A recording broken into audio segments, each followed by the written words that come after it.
গতকাল সন্ধ্যেয় আমরা ৩ জনে মিলে বেরিয়ে পড়েছিলাম। আমাদের পাশের ক্লাবে হচ্ছে, মানে এটা আমাদের পাড়ার ক্লাব। সেখানে হচ্ছে ফুড ফেস্টিভ্যাল। তা আমরা ভাবলাম যে আজকে ছুটিরও দিন আছে, যাই একটু দেখে আসি আর সন্ধ্যেবেলার কিছু খাবার খেয়ে আসি। তারপরে এসে দেখলাম তো ফাংশন হচ্ছে, মানে বাউল গান হচ্ছিল। খুব ভালো লাগছিল, কিছু দর্শকও ছিল ওখানে। তারপরে ওখান থেকে বেরিয়ে পড়লাম, দেখলাম পিঠে পুলির দোকান বসেছে। ওই ভাপা পিঠেগুলো খুব ভালো লাগে খেতে। আর এদিকে fried rice, pulao, chilli chicken, বিভিন্ন ধরনের জিনিস। তারপরে স্টলে ছিল পাপড়ি চাট। তারপরে দেখলাম যে চাউমিনের স্টলটা রয়েছে।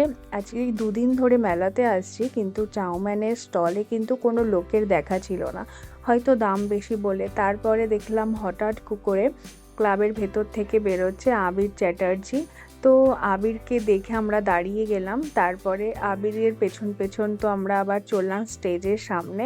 আর আবিরকে না কি সুন্দর দেখতে, টিভিতে তো একটু কালো মতনই দেখতে লাগে, কিন্তু খুব ফর্সা আর তেমন মানে লম্বা, আর এত ভালো পার্সোনালিটি আর এত সুন্দর কথাবার্তা, না সত্যি আমাদের খুব ভালো লেগেছিল।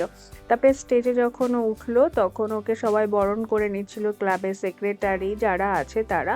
আর কিছু এখান থেকে কিছু দর্শক বলছিল একটু বোঝে না, সে বোঝে না, গান করো। তো বললো যে না, আজকে আর কোনো গান করব না।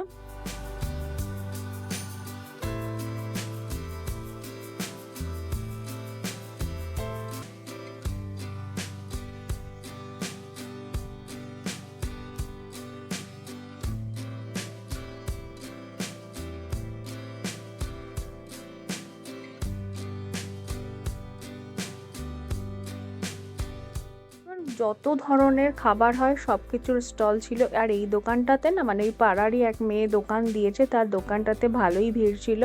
আমরা খেয়েছিলাম কাটলেট আর ফিশ ফিঙ্গার, খুব স্বাদের ছিল কিন্তু খেতে। আর এখানেও মিষ্টি টেস্টিগুলো বিক্রি হচ্ছিল, অন্য দোকানের মিষ্টি আমরা খাই, তাই এখানকার মিষ্টি আর খেয়ে দেখিনি। আর পিঠে পুলি তো অবশ্যই খাবো না, যেহেতু আমি বাড়িতেই বানাতে পারি।